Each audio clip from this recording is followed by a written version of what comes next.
നമ്മുടെയൊക്കെ ശരീരത്തിൽ നിന്നും കൈയോ കാലോ തലയോ ഒക്കെ മുറിഞ്ഞു പോയാൽ അത് പോയിടത്തു നിന്നും വീണ്ടും വളർന്നു വരുമോ? ഇല്ലല്ലേ. അങ്ങനെ വളർന്നു വരികയാണെങ്കിൽ അടിപൊളിയായേനെ. പക്ഷേ ജീവലോകത്തിൽ ഇത്തരം റീജനറേഷനുകൾക്ക് സ്കോപ്പുണ്ട്. പല്ലിയുടെ മുറിഞ്ഞുപോയ വാലിന് പകരം പുതിയൊരു വാൽ വളർന്നു വരുന്നത് കണ്ടിട്ടില്ലേ? പാറ്റകൾക്ക് വേണമെങ്കിൽ മുറിഞ്ഞുപോയ തലയ്ക്ക് പകരം പുതിയ തല തന്നെ വളർന്നു വരും. ഡാനിയോറേറിയോസ്, ടെർണോപൈഗസ് മാക്രറസ് പോലെയുള്ള ചിലയിനം മീനുകളുടെയും ചിലയിനം ഉഭയജീവികളുടെയും ഹൃദയത്തിന്റെ പേശികൾക്ക് മുറിവേറ്റാലും പിന്നെയും വളർന്ന് റീജനറേറ്റ് ആകും. ഒപ്പം ചിലയിനം ഉഭയജീവികളുടെ കൈയും കാലും വാലും താടിയും കണ്ണിലെ ലെൻസും സ്പൈനൽ കോഡും വരെ റീജനറേറ്റ് ആകും. സസ്തനികളിൽ മാനുകളുടെയൊക്കെ കൊമ്പ് കൊഴിഞ്ഞുപോയാലും വീണ്ടും വളരും. നമ്മൾ മനുഷ്യർക്കുണ്ടടാ റീജനറേഷനുള്ള കഴിവ്. മനുഷ്യരുടെ കരൾ അത് മുറിഞ്ഞു പോയാലും വീണ്ടും വളരും. അതുകൊണ്ട് തന്നെ അടിയന്തര ഘട്ടങ്ങളിൽ ഒരു വ്യക്തിക്ക് തന്റെ കരൾ പകുത്ത് മറ്റൊരു വ്യക്തിക്ക് കൊടുക്കാൻ സാധിക്കും. അതുപോലെ 10 മുതൽ 11 വയസ്സിന് താഴെയുള്ള കുട്ടികളുടെയൊക്കെ വിരലിന്റെ അറ്റം മുറിഞ്ഞു പോയാലും പിന്നെയും വളർന്നു വരും. ഇതൊക്കെ ചെറുത്. ഗ്രീക്ക് ഐതിഹ്യങ്ങളിൽ പരാമർശിക്കുന്ന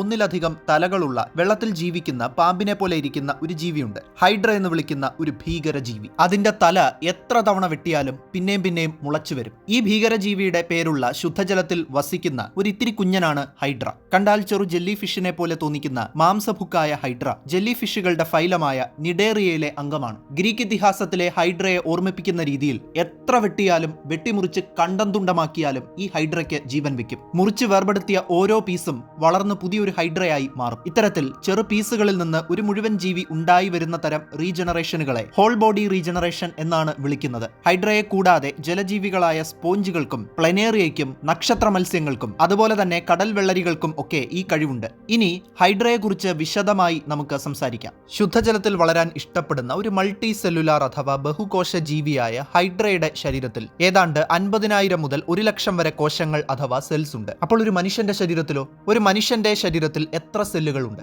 ഒരു പുരുഷന്റെ ശരീരത്തിൽ ഏകദേശം 36 ട്രില്യൺ സെൽസ് ഉണ്ട്. ഒരു സ്ത്രീയുടെ ശരീരത്തിലാകട്ടെ 28 ട്രില്യൺ സെല്ലുകളുണ്ട്. നിഡേറി എന്ന ഫൈലത്തിൽ ഉൾപ്പെടുന്ന ഒരു ജീവിയാണ് ഹൈഡ്ര എന്ന് മുൻപ് പറഞ്ഞല്ലോ. ഈ ഫൈലത്തിൽ ഉൾപ്പെടുന്ന ജീവികളെ രണ്ടായി തരം തിരിക്കുന്നു. അതിൽ ഒന്നാമത്തെ വിഭാഗത്തിൽപ്പെടുന്ന ആൾക്കാരാണ് ഹൈഡ്ര ഉൾപ്പെടുന്ന പോളിപ്സ്. ഇക്കൂട്ടരുടെ ശരീരത്തിന് ട്യൂബിന്റെ ആകൃതിയാണ്. ഒപ്പം ഇവരുടെ ശരീരത്തിന്റെ മുകൾ ഭാഗത്ത് ഏതാനും ടെന്റക്കിളുകളും ഉണ്ട്. ഒരിടത്ത് നിന്ന് മറ്റൊരിടത്തേക്ക് സഞ്ചരിക്കാതെ മണ്ണിൽ പറ്റിപ്പിടിച്ചു വളരുന്ന സ്വഭാവമുള്ളവരാണ് പോളിപ്പുകൾ. പോളിപ്പുകളിൽ നിന്ന് വ്യത്യസ്തമായി വെള്ളത്തിൽ സ്വതന്ത്രരായി നീന്തി സഞ്ചരിക്കുന്ന കുടയുടെ ആകൃതിയുള്ള ശരീരമുള്ളവരാണ് മെഡൂസകൾ. പോളിപ്പുകളെ പോലെ മെഡൂസകൾക്കുമുണ്ട് ടെന്റക്കിളുകൾ. ഇത്തരം വിഭാഗക്കാരാണ് ജെല്ലി ഫിഷുകൾ.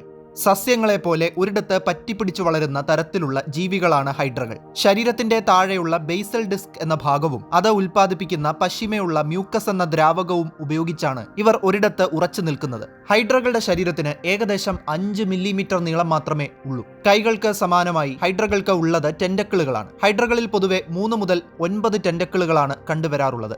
ഈ ടെന്റക്കിളുകളുടെ നടുവിലാണ് ഹൈഡ്രകളുടെ ഹൈപ്പോസ്റ്റോം എന്നറിയപ്പെടുന്ന വായുള്ളത്. ഹാർപൂൺ എന്ന ഉപകരണത്തെക്കുറിച്ച് നിങ്ങൾ കേട്ടിട്ടുണ്ടോ? പ്രധാനമായും മീൻ പിടിക്കാനായും മറ്റും ഉപയോഗിക്കുന്ന ഒരു തരം കുന്തമാണ് ഹാർപൂൺ. ഈ കുന്തത്തിന്റെ അറ്റത്ത് ഒരു കയറും ഉണ്ടാകും. ഈ കുന്തമെറിഞ്ഞ് മീനിന്റെ ദേഹത്ത് കൊള്ളിക്കുകയും തുടർന്ന് അതിൽ കെട്ടിയിരിക്കുന്ന കയർ ഉപയോഗിച്ച് മീനിനെ വെള്ളത്തിൽ നിന്നും വലിച്ചെടുക്കുകയുമാണ് ചെയ്യാറ്. നിഡേറി എന്ന ഫൈലത്തിൽ ഉൾപ്പെടുന്ന ജീവികൾ സ്വയരക്ഷയ്ക്കായും സഞ്ചാരത്തിനായും ഒപ്പം ഇരപിടുത്തത്തിനായും ഒക്കെ ഉപയോഗിക്കുന്ന ഹാർപൂണിനെ ഓർമ്മിപ്പിക്കുന്ന ഒരു അവയവമാണ് നെമറ്റോസിസ്റ്റ് അഥവാ നിഡോസിസ്റ്റ്.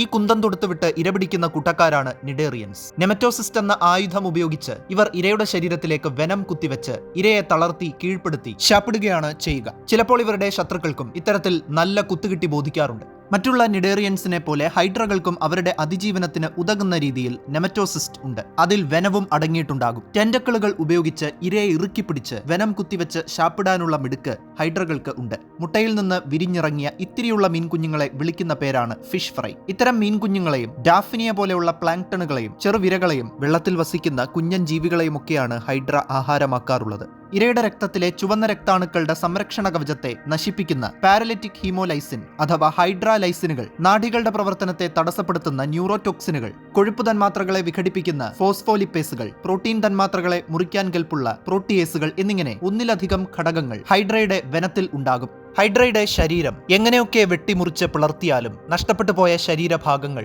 മണിക്കൂറുകൾക്കുള്ളിൽ മുളച്ചുവരും. ഹൈഡ്രയുടെ ശരീരത്തിൽ 50,000 മുതൽ 1,00,000 വരെ കോശങ്ങൾ ഉണ്ടെന്ന് പറഞ്ഞല്ലോ. പരസ്പരം ബന്ധിക്കപ്പെട്ടിട്ടുള്ള ഈ കോശങ്ങളെ ഹൈഡ്രയുടെ ശരീരത്തിൽ നിന്നും അടർത്തിയെടുത്തു എന്ന് വിചാരിക്കുക. ഇതുപോലെ ഏതാനും മണിക്കൂറുകൾ കൊണ്ട് ഈ കോശങ്ങൾ പരസ്പരം കൂടിച്ചേരുകയും 4 മുതൽ 7 ദിവസങ്ങൾ കൊണ്ട് കൂടിച്ചേർന്ന ഈ കോശങ്ങളിൽ നിന്നും ഒരു മുഴുവൻ ഹൈഡ്ര ഉണ്ടായി വരികയും ചെയ്യും. ഒരു ഹൈഡ്രയെ എവിടുന്നെങ്കിലും പിടിച്ചുകൊണ്ടുവന്നിട്ട് അതിന്റെ ടെന്റക്കിളുകൾ ഉൾപ്പെടുന്ന തലയങ്ങ് വെട്ടിക്കളഞ്ഞു എന്ന് വിചാരിക്കുക. അപ്പോൾ എന്തൊക്കെയാണ് സംഭവിക്കുക? ആദ്യം വെട്ടുകൊണ്ട ഭാഗത്തുള്ള കോശങ്ങളുടെ ക്രമീകരണം പതിയെ മാറാൻ തുടങ്ങും. ഇങ്ങനെ കോശങ്ങളുടെ ക്രമീകരണം മാറുകയും ഏകദേശം 1 മണിക്കൂർ കൊണ്ട് ആ മുറിവ് അടയുകയും ചെയ്യും. ശേഷം 30 മുതൽ 36 മണിക്കൂറുകൾ കൊണ്ട് ആ ഭാഗത്ത് നിന്ന് ടെന്റക്കിളുകൾ പതിയെ മുളച്ചു വരാൻ തുടങ്ങും. ഈ ടെന്റക്കിളുകൾക്ക് പൂർണ്ണ വളർച്ചയെത്താൻ 72 മണിക്കൂർ എടുക്കും. ഒരു ഹൈഡ്രയെ 3ആയി മുറിച്ചു എന്ന് കരുതുക. അതിൽ തലയുള്ള പീസിൽ നിന്ന് ബേസൽ ഡിസ്ക് അഥവാ കാല് മുളച്ചു വരും. കാലുള്ള പീസിൽ നിന്ന് തലയും മുളച്ചു വരും. നടുക്കഷ്ണത്തിൽ നിന്ന് തലയും വരും, കാലും വരും. ഇങ്ങനെ വെട്ടിമുറിച്ച് കിട്ടിയ ഹൈഡ്രയുടെ പീസുകളിൽ എവിടെ തലയുണ്ടാകണം, എവിടെ വാലുണ്ടാകണമെന്ന് തീരുമാനിക്കുന്നത് ആരാണ്? ഓർഗനൈസർ എന്ന് വിളിക്കുന്ന ഒരു കൂട്ടം സെല്ലുകളാണ് തലയെവിടെ ഉണ്ടാകണമെന്നും കാലെവിടെ ഉണ്ടാകണമെന്നും തീരുമാനിക്കുന്നത്. റീജനറേഷന് വേണ്ടുന്ന സിഗ്നലുകൾ കൊടുക്കാൻ ഓർഗനൈസറിനെ സഹായിക്കുന്നത് വിൻഡ് എന്ന പ്രോട്ടീനാണ്. ഇത്തരത്തിൽ സിഗ്നലുകൾ കൊടുത്തുകൊണ്ട് റീജനറേഷൻ കൊഴിപ്പിക്കാൻ വിൻഡിനൊപ്പം പണിയെടുക്കുന്ന വേറെയും പ്രോട്ടീനുകൾ ഉണ്ട് കേട്ടോ. ഹൈഡ്ര പ്രകടിപ്പിക്കുന്നത് പ്രധാനമായും മോർഫലാക്സിസ് എന്ന തരം റീജനറേഷൻ ആണ്. എന്താണ് മോർഫലാക്സിസ്? ആകെ 200 കോശങ്ങളുള്ള ഒരു ഹൈഡ്രയെ നമ്മൾ 2ആയി മുറിക്കുന്നു എന്ന് കരുതുക. ഇങ്ങനെ ഉണ്ടായ 2 പീസുകളിൽ 100 വീതം കോശങ്ങളുണ്ടെന്ന് സങ്കല്പിക്കുക. കോശവിഭജനം നടത്തി പുതിയ സെല്ലുകൾ ഉണ്ടാക്കുന്നതിന് പകരം ഈ ഉള്ള 100 സെല്ലുകളെ തന്നെ പുനഃക്രമീകരിച്ച് ആ 2 പീസുകളിൽ നിന്നും ആദ്യം ഉണ്ടായിരുന്ന ഹൈഡ്രയേക്കാൾ വലുപ്പം കുറവുള്ള 2 ഹൈഡ്രകൾ ഉണ്ടായി വരും. പിന്നീട് ഈ ഹൈഡ്രകൾ പതിയെ വളർന്ന് വലുതാകുന്നു. ഇത്തരം റീജനറേഷൻ ആണ് മോർഫലാക്സിസ്. അപ്പോൾ ഈ പല്ലുകളിലൊക്കെ കാണുന്ന തരം റീജനറേഷനെ എന്താണ് വിളിക്കുക?